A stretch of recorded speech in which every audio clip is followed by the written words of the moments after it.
உங்க சகோதரி வந்தனாவை நாங்க கடத்தி வச்சிருக்கிறோம்.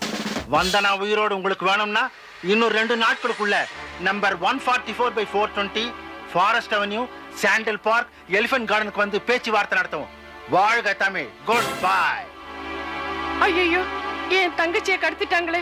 அமெரிக்கா வந்து ஒரு தடவை கூட நான் அவளை பார்க்கவே இல்லையே. என்கிட்ட சொல்லாம கொள்ளாம இப்படி கடத்திட்டு போயிட்டாங்களே. ஏங்க கடத்துறவங்க எல்லாம் சொல்லிட்டா கடத்துவாங்க. சுந்தர் தம்பி, நீங்க தான் எப்படியாவது என் தங்கச்சியை காப்பாத்தணும். நீங்க ஒண்ணும் கவலைப்படாதீங்க சண்முக சுந்தர் சார், நீங்களும் என்னோட வாங்க. நாம போய் இவங்க தங்கச்சி மீட்டு வந்துருவோம். என்ன மன்னிச்சுக்கப்பா, இப்பதான் ஒரு புது வாழ்க்கையை ஆரம்பிச்சிருக்கேன். இந்த மாதிரி சமயத்துல இந்த மாதிரி ஆபத்தான வேலைகள்லாம் நான் ஈடுபட முடியாது. ஏன்னா நான் காலம் கடந்து குடும்பஸ்தனா இருக்கிறேன் பாரு. வேணும்னா உனக்கு ரூட் சொல்றேனே. 445 எக்ஸிட் எடுத்து 120ல 10 மைல் போனீங்கன்னு வச்சுங்களேன்.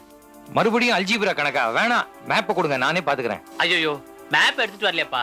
நீ நம்ம வீட்டுக்கு போனா கிச்சன் பக்கத்துல ஒரு ரெட் கபோர்ட் இருக்கு பாரு, அதுல 2வது செல்ஃப்ல இருக்கு, நீ எடுத்துக்க. ஓகே, நான் போய் எடுத்துக்கிட்டு இவங்க தங்கச்சியை காப்பாத்திட்டு வரேன். அது வரைக்கும் இங்க ஜாலியா இருங்க, நல்லா இருங்க.